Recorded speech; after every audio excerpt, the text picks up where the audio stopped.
Paika little flower LP സ്കൂളിൽ നിറവ് 2025 എന്ന പേരിൽ പഠനോത്സവം ലഹരിക്കെതിരെ ഞങ്ങളുമെന്ന ലഹരിവിരുദ്ധ ക്യാമ്പയിനും സംഘടിപ്പിച്ചു. School manager reverend father Mathew Vazhakkaparayil അധ്യക്ഷത വഹിച്ചു. മീനച്ചിൽ ഗ്രാമപഞ്ചായത്ത് വിദ്യാഭ്യാസ standing committee chairman Saja Poovathani ഉദ്ഘാടന കർമ്മം നിർവഹിച്ചു.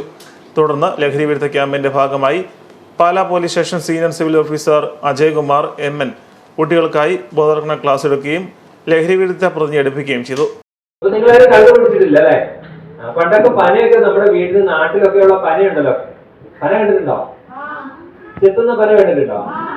അപ്പൊ ചെത്തുന്ന പനയുടെ കള്ളുണ്ട്. കള്ളൊക്കെ പണ്ട് അത് ശുദ്ധമായിട്ടുള്ളതായിരുന്നു. ഒരു ശകലം നമുക്ക് ദാഹിക്കുമ്പോൾ ഇച്ചിരി കുടിക്കുന്നതിനൊന്നും കുഴപ്പമില്ലായിരുന്നു. അതിന് പ്രത്യേകിച്ച് വേറെ വലിയ ദോഷമൊന്നും ഉള്ളതല്ലായിരുന്നു. പക്ഷെ ഇന്ന് കള്ളൊക്കെ പകരം ഇപ്പൊ നമ്മൾ ഉപയോഗിച്ചുകൊണ്ടിരിക്കുന്നത് അതിമാരകമായിട്ടുള്ള എന്താണ്? ലഹരിയാണ്. ഏത് ലഹരി ഉപയോഗിക്കുന്നത് ഇപ്പം? കള്ളാണോ?